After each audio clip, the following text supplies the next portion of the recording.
नमस्कार किसान भाइयों, गन्ने से जुड़ी एक छोटी सी जानकारी के साथ मैं फिर हाजिर हूं। किसान भाइयों, आजकल जो है हम जो देखा जा रहा है गन्ने में काली चींटी का, जिसे कि ब्लैक बग कहते हैं और कुछ किसान भाई उसको काली कीड़ी भी कहते हैं, उसका प्रकोप हो गया है। ये पहले तो जमीन में रहती है किसान भाइयों, और उसके बाद ये क्या करती है कि ऊपर प्लांट पे चढ़ जाती है और उसके बाद गोब में घुस जाती है। और वैसे तो इन्हीं जो ये महीने हैं हमारे, यानी कि बरसात से पहले पहले और गन्ना बुआई के बाद कुछ गर्मी के का जो पीरियड है, इसमें अमूमन इसका प्रकोप पाया जाता है। और अगर इसका अनदेखी की जाए, अगर ये गोब में पहुंच गई और इसकी अनदेखी की जाए तो क्या होता है, ये पूरी की पूरी पत्ती पीली करके सुखा देती है। तो इसकी जांच रखना, इसका नियंत्रण करना अत्यंत आवश्यक है। जरूरी नहीं है कि ये हर साल ही आए, किसी साल हो सकता है कि इसका प्रकोप हो आपकी फसल पे और जिस साल नहीं हो तो उसमें दवाई की जरूरत नहीं पड़ती। लेकिन इस साल बहुत ज्यादा क्षेत्र में इस काली कीड़ी का प्रकोप देखा जा रहा है। इसको सभी किसान भाई भली भांति पहचानते हैं, नहीं पहचानते हैं तो ये मैं इसको दिखा रहा हूं अपने स्क्रीन पे, इसको भली भांति पहचान लीजिए। ये आपको पत्तियों पे दिखाई देगी, पत्तियों पे आपको कहीं कहीं लाल धब्बे भी दिखाई दे सकते हैं गोल गोल से, अनियमित आकार के। और बाद में अगर आप उस प्लांट को जाके देखेंगे तो अंदर की तरफ, गोब की तरफ आपको काली चींटी दिखाई देगी, ब्लैक बग दिखाई देगी। देखिए किसान भाइयों, आजकल हो क्या गया है कि हमारे खेतों में लगातार बहुत ज्यादा जहर पड़ने की वजह से हल्के या छोटे, जैसा कहना चाहिए प्राइमरी स्टेज के जो इंसेक्टिसाइड हैं, उनसे ये कीड़े अब मरने बंद हो गए हैं। नहीं तो पहले ऐसी स्थिति नहीं थी। कहीं ना कहीं आप क्यूनाल्फास या क्लोरोप्लस साइपर, जिसको हमला के नाम से कहते हैं, इसका भी स्प्रे कर देते थे तो इसका कंट्रोल हो जाता था। इमिडा का स्प्रे कर देते थे तो कंट्रोल हो जाता था। लेकिन आजकल मैं करीब करीब जो फील्ड में भी देखता हूं और मेरे पास जो किसानों के फोन आते हैं, उनकी एक कंप्लेंट है कि हमला दवाई इमिडा के साथ मिला के हमने 40-50 ml तक क्लोरोसाइपर मिलाई और 20 ml तक एक टंकी में इमिडा क्लोप्रिड मिलाई 17.8 की, और इतनी दवाई का भी हमने स्प्रे किया तो कहीं कहीं तो ये कंट्रोल हो गई। क्लोरोसाइपर 50 ml 40 ml करीब एक टंकी में, प्लस 20 ml इमिडा उसी टंकी में जो 16 लीटर की आती है। लेकिन कई जगह ये कंप्लेंट आ रही है लगातार किसान भाइयों कि इसके बावजूद भी ये कंट्रोल नहीं होती है। तो उसमें जो मेरे अनुभव के आधार पे जो मैंने देखा है, हो सकता है कि आपको किसी और दवाई से रिजल्ट मिले हों, तो मैं इसमें आपके साथ एक जानकारी साझा करना चाहूंगा 2-3 दवाइयों की। एक दवाई तो एक सॉल्ट आता है किसान भाइयों, बाइफेंथ्रिन 10 EC में आता है, 10 EC। अब बात रही सॉल्ट की, तो मैंने बात कर ली। साथ में मेरी बात वही है कि अच्छी कंपनी की दवाई लगाइएगा। एक दो नाम मैं बताता हूं, लेकिन मैं कहते ये नहीं कह रहा हूं कि यही लगाइए। जो भी अच्छी कंपनी की दवाई इस सॉल्ट की मिले आपको, उसको लगा सकते हैं। जैसे कि टाल स्टार के नाम से एक ब्रांड है, वो FMC का है, उसको ले सकते हैं। धानुका का मार्कर के नाम से आता है। तो इसी तरीके से अगर ये सॉल्ट आपको अच्छी कंपनीज में, चाहे वो क्रिस्टल हो, चाहे नागार्जुन हो, एक्सेल हो, बायर हो, अदामा हो, कोई किसी भी अच्छी कंपनी की बात मैं कर रहा हूं, कॉर्टेवा हो, तो उसमें से अगर कहीं भी आपको ये सॉल्ट मिले तो बाइफेंथ्रिन 10 EC की 400 ml मात्रा प्रति एकड़, इसका आप छिड़काव कर सकते हैं। दूसरी बात, एक दवाई आती है जिसमें सॉल्ट है किसान भाइयों, बीटा साइफ्लूथ्रिन जमा इमिडा क्लोप्रिड। ये सॉल्ट थोड़ा सा लेने में आपको लगता है कि ये टेक्निकल नेम की मैं बात कर रहा हूं, लेकिन आपको टेक्निकल नाम भी धीरे धीरे जानना किसान भाइयों अब जरूरी है, तभी आप पारंगत होंगे। बीटा साइफ्लूथ्रिन जमा इमिडा क्लोप्रिड, ये सॉल्ट बायर कंपनी का सोलोमन दवाई में है। और सोलोमन दवाई की और किसी और कंपनी में अगर आपको ये सॉल्ट मिल रहा है अच्छी कंपनी में, तो आप उस कंपनी का ले लीजिए। लेकिन बहरहाल इसकी 250 ml मात्रा प्रति एकड़ इसका इस्तेमाल आप कर सकते हैं। ये जो मैं आपको सॉल्ट बता रहा हूं, इसमें इन सब की विशेषता ये है कि ये एकदम क्विक नॉकडाउन है इनका, यानी कि जैसी दवाई के संपर्क में कीड़ा आएगा, या तो उसके संपर्क में आ जाए, या फिर जहां पे दवाई छिड़की गई है वहां उस एरिया में से पौधा या तो कुछ चूसे या काटे, या फिर जिस एरिया में दवाई छिड़की हुई है, जिस पत्ती पे दवाई छिड़की हुई है, डायरेक्ट कीड़े पे दवाई ना गिरे, वो गोब में छुपा हुआ हो चाहे, लेकिन जब वो बाहर निकले या फिर वो जब पत्ती पे नुकसान पहुंचाए तो या तो चूसने के माध्यम से या बहरहाल खाने के माध्यम से उसके पेट में दवाई पहुंचे। दोनों ही स्थिति में एकदम कीड़े को मारती है, क्विक नॉकडाउन एक्शन है।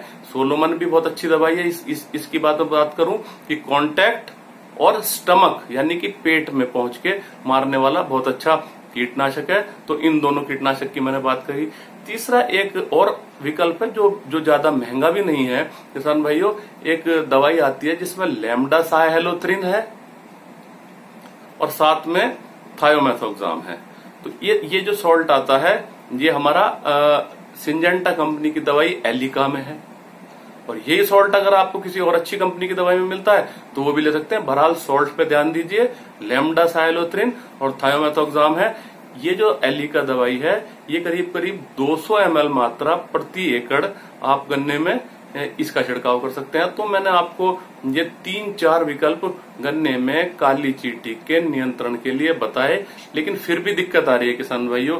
कई किसान ये भी कहते हैं कि डॉक्टर साहब हमने ये बाइफेंथ्रिन का भी इस्तेमाल कर लिया है या हमने सोलोमन का इस्तेमाल किया हो। हालांकि ऐसी कोई कंप्लेंट मेरे पास नहीं आई है जिन्होंने कभी सोलोमन या बाइफेंथ्रिन लगाई हो। ये बहुत कम कंप्लेंट है कि इनके बावजूद भी कीट नहीं हुआ है कंट्रोल। तो उसके लिए 3-4 सावधानी किसान भाइयों समझिए, इस वीडियो को पूरा जरूर देखिए। देखिए, एक तो पहला काम क्या करना है कि जो चोर बैठा है वो गोब में बैठा है, तो जो हमारा जो फव्वारा है स्प्रे करने का उसे एक बार को स्प्रे करते समय गोब से जरूर मिला दीजिए। एक इस तरह से मिला दीजिए कि जो दवाई का पानी है वो गोब में उतर जाए, पहली चीज। दूसरी चीज किसान भाइयों कि ज्यादा गर्मी की अवस्था में दोपहर में अगर आप इस स्प्रे को करते हैं अपनी इन दवाइयों को, तो क्या होता है वो गोब में अंदर छुपी रहती है धूप की वजह से। जितनी भी हमारी ये चींटी है जिसे काला चिट्टा या ब्लैक बग कहते हैं, तो उस स्थिति में दवाई पहुंचने की संभावना कम होती है। तो ऐसी स्थिति में अगर आप सुबह के समय या शाम के समय करेंगे तो कुछ ठंडक में ये कीड़ी बाहर निकलती हैं, तो उस समय दवाई के संपर्क में आने की संभावना ज्यादा है। तीसरी चीज सावधानी, एक कोई जहां आप इतना खर्चा कर रहे हैं 400 का 500 रुपए प्रति एकड़, 600 रुपए प्रति एकड़, तो उसी में एक 50-60 रुपए खर्च करके 70 रुपए खर्च करके एक स्टिकर जरूर ले लीजिए।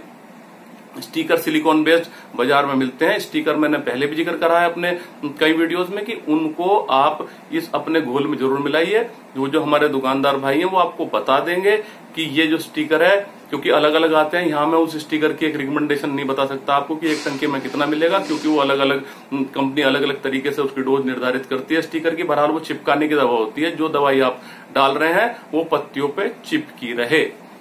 ऐसा ना हो कि आपने सुबह दवाई की, शाम तक उसका असर खत्म हो जाए, पानी के साथ धुल के वो नीचे गिर जाए और आपका सारा खर्चा बेकार हो जाए। तो वो स्टिकर को साथ में मिला लीजिए, वो आपको पता लग जाएगा एक ढक्कन एक टंकी में मिलाना या 2 ढक्कन, उसको जरूर मिला के तब स्प्रे कीजिए।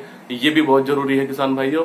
और एक चौथी बात है वो प्रयोग के लिए है किसान भाइयों, लेकिन आपसे कभी कभी जैसे मैं आपको सलाह देता हूँ, आपको जानकारी देता हूँ, तो कुछ किसान भाई आप ही के जैसे मुझे भी जानकारी देते हैं, मुझे भी सलाह देते हैं, और उन सलाहों को मैं फील्ड पे कहीं ना कहीं करके देखता हूं या करके दिखवाता हूं, और मुझे अगर अच्छे परिणाम मिलते हैं तो मैं अपने किसान भाइयों से साझा करता हूं। ये कहीं किसान भाइयों द्वारा भी बताया गया है कि अगर एक टंकी में थोड़ा सा उस जो पानी को, जैसे 16 लीटर की टंकी है, वो थोड़ा सा मीठा कर लिया जाए।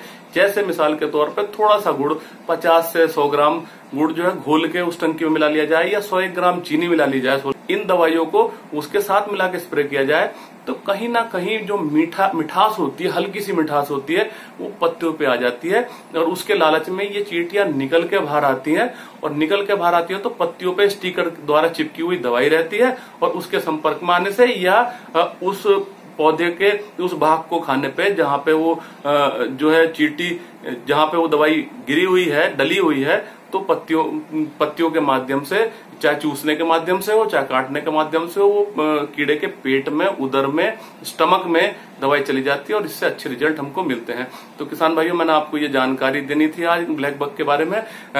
इसके जुड़े हुए, ब्लैक बग से जुड़े हुए कोई सवाल हो तो कमेंट बॉक्स पे लिख दीजिए।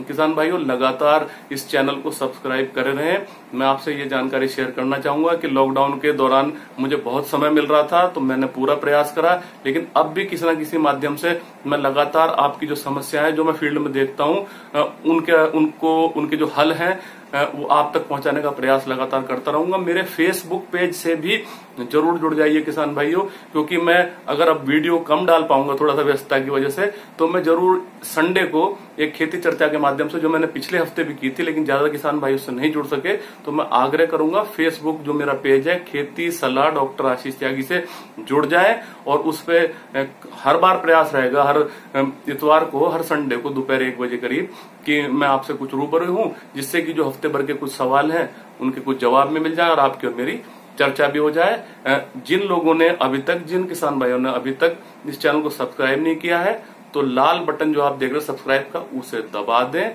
और साथ में घंटी का निशान अवश्य दबा दें, जिससे कि जो भी मैं यहां से जारी करूं नोटिफिकेशन के रूप में आपको प्राप्त होता रहे। अपना ध्यान रखिए किसान भाइयों, फिर एक छोटी सी जानकारी के साथ मैं आपके सामने फिर हाजिर होऊंगा। नमस्कार।